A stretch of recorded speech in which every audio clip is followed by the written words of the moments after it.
This example here, I have the two variables x and y in two relationships. So this is a two variable, two equation system, which is solvable. And I have 4x minus 3y minus 9 equals 0, 2x minus 9y plus 18 equals 0. Now, I can try to eliminate one of these variables. Now, if I add these, I don't seem to be getting any zero pairs. However, I could double this equation and make the coefficients on x equivalent, and I can subtract. So I can double this and get 4x and 4x here and subtract these two equations.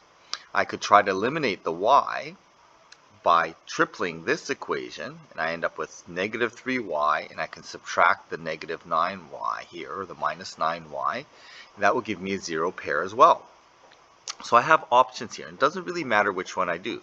Whichever one would be easiest is the one that you would do. So again, I'm going to number these equations. So I'm going to call this equation 1 and call this equation 2. Okay, and what I'm going to do is I'm going to multiply equation 1 by, so I'm going to keep equation 1 the same. So I'm going to end up with 4x minus 3y minus 9 equals 0.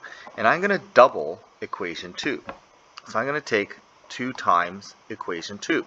So I end up with 4x minus 18y plus 36 is equal to 0. And so now that I've made the 4x coefficients the same, I can eliminate those 4x, the x's in this case, by subtraction. So I'm going to subtract these two equations. I'm just going to bracket that, and I'm going to subtract. So I get 4x minus 4x, that gives me 0 x's. I have to watch my signs here because I start with negative 3y, and I subtract a negative 18y, which means I'm going to add 18y, so I end up with 15 y's in total. Here I start with negative 9, I'm going to subtract positive 36, so I'm going to end up with negative 45. And on this side of the balance, I get 0 minus 0, which is 0. I've eliminated the x. I can now isolate the y to solve for y. I'm going to add 45 to both sides, divide both sides by 15, and I get y is equal to 3. Now we have to remember the solution to the system is not just the x, but x and y. So to solve for the x, I need to plug the y back into one of these two equations. So I'm going to just arbitrarily choose number 2. Okay, and we would always choose the one that looks easier. This one, both of these look about the same. So I'm going to end up with minus 9 times y plus 18 equals 0. But I now know y. Y is 3. So then I'm going to plug in, and I'm left with x to solve for. So I have 2x minus 27 plus 18 equals 0. Notice that there's only one variable left. So I'm going to end up with 2x minus 9 equals 0. Looks like x is 4.5. Add 9 to both sides. Divide both sides by 2. So I get x is equal to 9 divided by 2, which is 4.5. So that's my solution. I'm going to just check this here. Now, if you're pretty confident with this, maybe you don't need to check every single time, but if it's easy enough, we should probably check it. So I'm going to check in equation 1.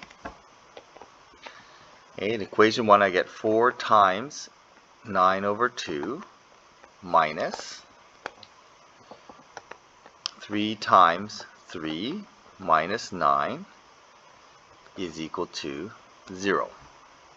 Okay, so this ends up being 18 minus 9 equals 0. That checks out.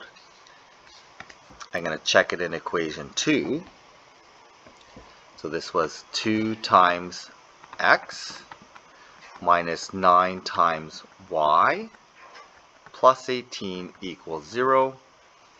9 minus 27